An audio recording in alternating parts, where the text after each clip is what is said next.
Gülümseten Marifetler kanalıma hoş geldiniz. Öncelikle kanalıma abone değilseniz videolarımın altındaki kırmızı yazılı abone ol yazısına tıklayarak kanalıma abone olabilir ve örgülerimi, videolarımı her zaman sizler de takipte kalabilirsiniz.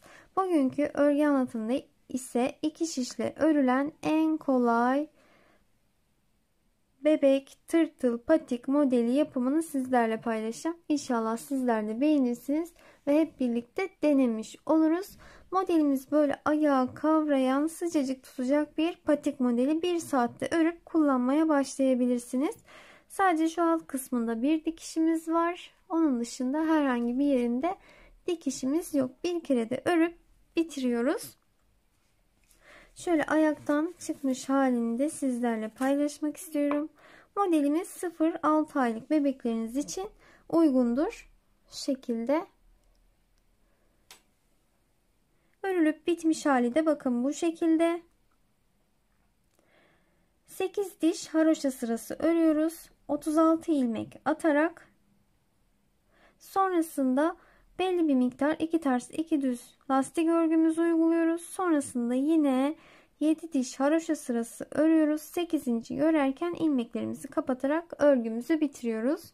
Şöyle kıvırıp tersinden diktiğimizde bir tarafını şöyle açık bırakıyoruz ve oradan ayağa giyilip kullanılabilen bir patik modeli.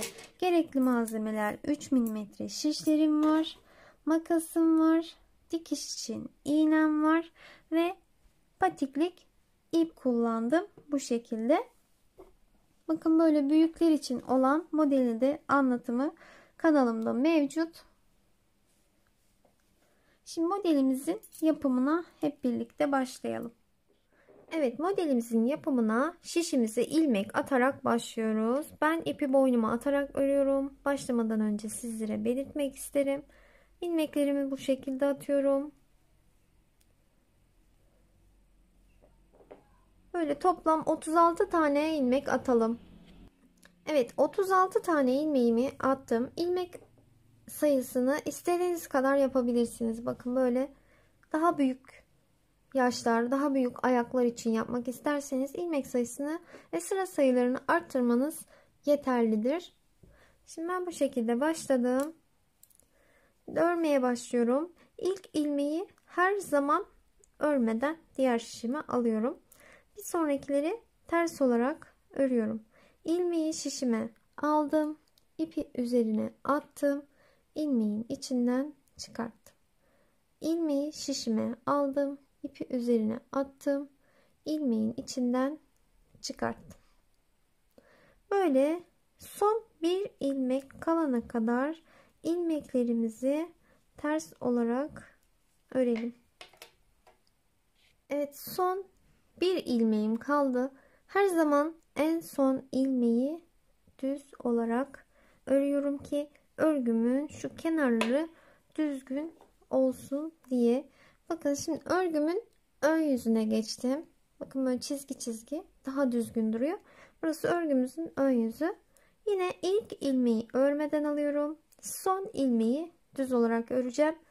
Diğer aradaki ilmekleri ters olarak örüyorum. İlmeği şişime aldım. İpi üzerine attım. İlmeğin içinden çıkarttım. Bu şekilde ters olarak örelim. İlmekleri örgünün arka yüzünde ve ön yüzünde ters olarak örüyoruz. Yani haroşa örgüyü oluşturmuş oluyoruz. Bakın burası örgünün ön yüzü ve bir diş haroşa sırası oluşturmuş oldum. Bu şekilde toplamda örgünün ön yüzünden saydığımızda 8 diş haroşa sırası oluşturalım. Evet, örgünün ön yüzünden saydığımızda 8 diş haroşa sırasını örmüş olduk. 1, 2, 3, 4, 5, 6, 7 ve 8. Şimdi burada 2 ters 2 düz olarak lastik örgü kısmına geçeceğiz. Şimdi ilk ilmeği örmeden alıyoruz. Diğerini ters olarak ördüm. İpimi arkaya geçirdim ve 1, 2 tane düz ördüm. Şöyle göstereyim. Sonrasında 1, 2 tane ters ördüm. İpim arkada. 1 2 tane bakın düz ördüm. Böyle 2 ters 2 düz olarak sırayı tamamlayalım. En son 2 ilmeğim kaldı. İkisini de düz olarak ördüm ve örgünün şu an arka yüzüne geçtim. Arka yüzünde ilmekleri gördüğüm şekilde örüyorum. İlk ilmeği örmeden aldım. Bir diğeri ters olarak görülüyor. Ters olarak ördüm. Diğer ikisi bakın böyle düz olarak görünüyor. Onları düz olarak örüyorum. Sıradakiler bakın 2 tanesi ters olarak görünüyor. Bunları ters olarak örüyorum. İlmekleri göründüğü şekilde sıra sonuna kadar örelim. Evet bakın böyle yine örgünün ön yüzüne geçtik. Bakın lastik örgümüz oluşmuş oldu. İlmeklerimiz bakın böyle ayrıldı. 2 düz 2 ters 2 düz 2 ters şeklinde böyle istediğimiz uzunluğa gelene kadar böyle lastik örgümüzü örmeye devam edelim. Evet bakın 2 ters 2 düz lastik örgü kısmını da istediğim uzunluğa gelene kadar yaptım.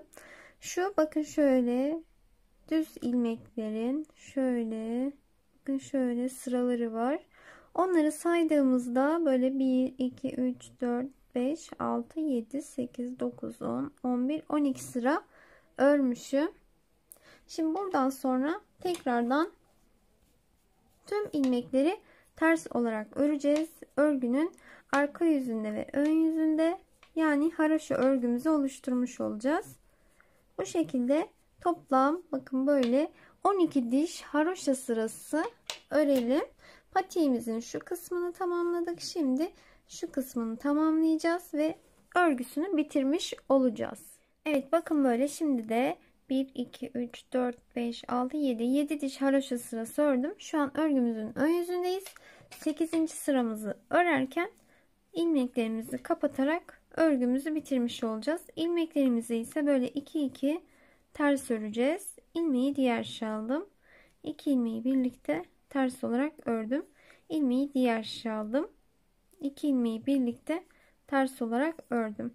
Bakın böyle bu şekilde kapatarak tüm ilmeklere aynı işlemi uygulayalım. En son bir adet ilmeğim kaldı. Onu da şöyle 2 kez örelim ters olarak. İpimizi burada keselim.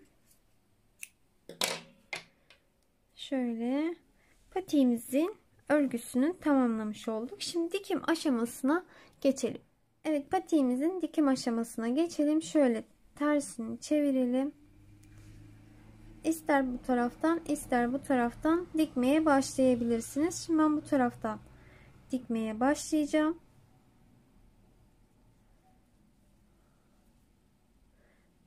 Ne taraftan dikeceğinizin çok bir önemi yok. İkisi de aynı çünkü. Şöyle ipimi düğümledim ve şöyle iç taraftaki ilmekleri alarak dikiyorum.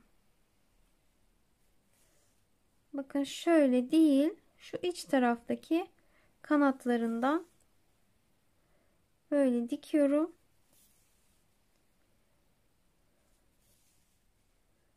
Hiç ayağı rahatsız eden bir dikiş olmuyor. Yumuşacık, hiç fark edilmeyen bir dikiş oluyor. Bu şekilde devam edelim. Evet dikişimizi bitirdik. Bakın bu tarafını açık bıraktık. Şimdi düz tarafını çevirelim. Bakın bu şekilde patiğimizi bitirmiş olduk. Eğer daha tombul iri ayaklar için yapmak isterseniz sıra sayılarında artma yapınız. 8 değil de 10, 11, 12 yapabilirsiniz. Bu şekilde ayağa göre ayarlayabilirsiniz. Bir sonraki videolarımda görüşmek üzere. Hoşça kalın.